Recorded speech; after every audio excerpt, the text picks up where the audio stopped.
राधे राधे महाराज जी। महाराज जी, कोई एक काम मैं लगातार नहीं कर पाता तथा मन शांत नहीं रहता। इस कारण से मेरा और परिवार का बहुत नुकसान हो जाता है। और समस्या भैया यह है कि मन, वीर्य और प्राण तीनों का एक कनेक्शन है, एक ही कनेक्शन है। अगर हमारा वीर्य ब्रह्मचर्य ठीक है तो मन शांत और एकाग्र रहेगा और प्राण बलवान और सूक्ष्म रहेंगे।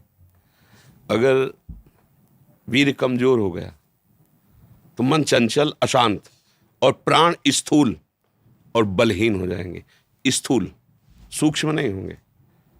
अब हमको मेन पॉइंट पर सुधार करना है, चाहे गृहस्थ हो चाहे विरक्त।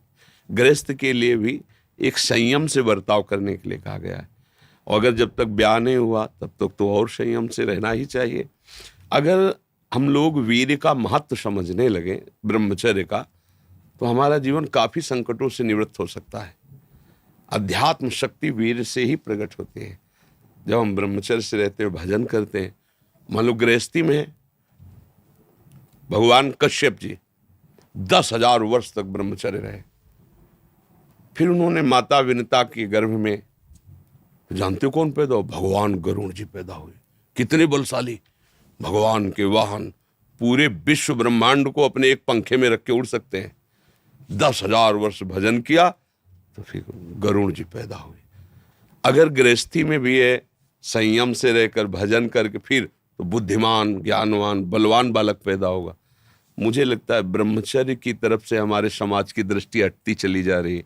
मनोरंजन के भाव में वो ब्रह्मचर्य, इसलिए हमारा मन अशांत। बोलो अब इस समय आप यौवन अवस्था में हो, इस समय तो उत्साह रग रग में रहता है, नहीं, चेतना रग रग में रहती है। हम नए बच्चों को देखते हैं उत्साहहीन, मतलब जैसे डिप्रेशन में हो। चेहरा देखकर ऐसा लगता है जैसे परेशान हो। क्यों परेशान है? क्योंकि आंतरिक जो शक्ति सपोर्ट करने वाली है नहीं। अब मन जिस विचार में फंसा देता है, बिना मतलब फंसाए, कोई भय नहीं, वो भय दे रहा है। कोई शोक का कारण नहीं, वो शोक दे रहा है, चिंता दे रहा है। किसी भी कार्य को करो, इतना संशय पैदा कर रहा है, पता नहीं काम सफल होगा कि नहीं सफल होगा, कहीं ऐसा तो नहीं हो जाएगा, कहीं ऐसा तो, वो अशांत रखता है। और जब ब्रह्मचर्य, ऐसा कैसे हो सकता है? बल है ना, अध्यात्म बल, शारीरिक बल की बात नहीं कहते। ऐसा कैसे हो सकता है? यदि एक बार ऐसा हुआ तो 1000 बार मैं प्रयास करूंगा और इस पर विजय। वो मतलब जिद्दी स्वभाव, एक निष्ठा उसी से आती है, उसी से। ये जो संत महात्मा बड़े बड़े कष्टों को रौंद करके वो मेन पावर है। और हम लोग उससे, प्राण हमारे स्थूल हो गए, वासनात्मक, मन हमारा चंचल अशांत हो गया। क्यों? क्योंकि हमारा ब्रह्मचर्य ठीक नहीं है। अब उस पर किसी की दृष्टि नहीं जाती। अब ब्रह्मचर्य कैसे ठीक हो? हमारा संग ठीक नहीं, हमारा भोजन ठीक नहीं, हमारा दृश्य ठीक नहीं, हमारा श्रवण ठीक नहीं, गंदी बातें देखें, गंदी बातें सुने, गंदा विचार आए, गंदी क्रियाएं करें, फिर ब्रह्मचर्य कैसे रहा जा सकता है? अगर सुधार करो तो अभी बहुत बढ़िया समय है, कोई ज्यादा अवस्था तो हो नहीं गई। ब्रह्मचर्य का सुधार करो। हम सबसे कहते हैं व्यायाम करो। बिना शरीर को थकाए ब्रह्मचर्य को पचाया नहीं जा सकता।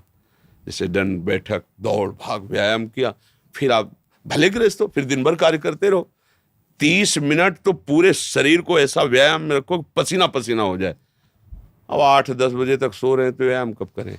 4 बजे उठ के नहा धो करके घंटा आध घंटा दंड बैठक मारे तो आप देखो आपका जीवन प्रकाशित होने लगे। ये नहीं कहते कि बाबा जीवन, गृहस्थी में भी, गृहस्थी जीवन कोई साधारण इतना बड़ा बोझा लाद के चलना है परिवार का। शरीर स्वस्थ नहीं, विचार ठीक नहीं तो क्या है? अभी कुछ दिनों ऐसे अगर आचरण ढीले रहे तो शरीर ऐसे भयानक कमजोरी से युक्त हो जाएगा कि आपको सब कहेंगे प्रमादी पड़ा रहता है, कुछ करता नहीं। इसलिए संभल जाओ। ब्रह्मचर्य ही परम तप है, ब्रह्मचर्य ही परम धन है, ब्रह्मचर्य परम एकाग्रता है। एकाग्रता ब्रह्मचर्य से आती है। आंख मूंदो या खुली रखो, अगर ब्रह्मचर्य ठीक, एक शीतलता, एक गंभीरता, और जिधर दृष्टि लगा उधर एकदम चिपक जाएगी जाके। जैसे भजन में, नाम में, एक, या आप संसारिक कार्य में बहुत अच्छा कार्य करोगे। अगर आपका ब्रह्मचर्य ठीक ना तो जिधर बहुत अच्छा कार्य करोगे। तो शरीर में दम ही नहीं है। यंत्र का जमाना हो गया है। पहले खेती जोतते थे ना किसान, एक फार वाला होता था और पूरे खेत को उसी से जोतला है। बलवान होते थे। 2 लीटर मठा और 8 रोटी पाए, बैल की जैसी ताकत। अगर बैल को नाथ पकड़ के रोक ले तो वो वहीं खड़ा हो जाए। और आज अब ट्रैक्टर से जोती है, कोई मेहनत तो लग रही है।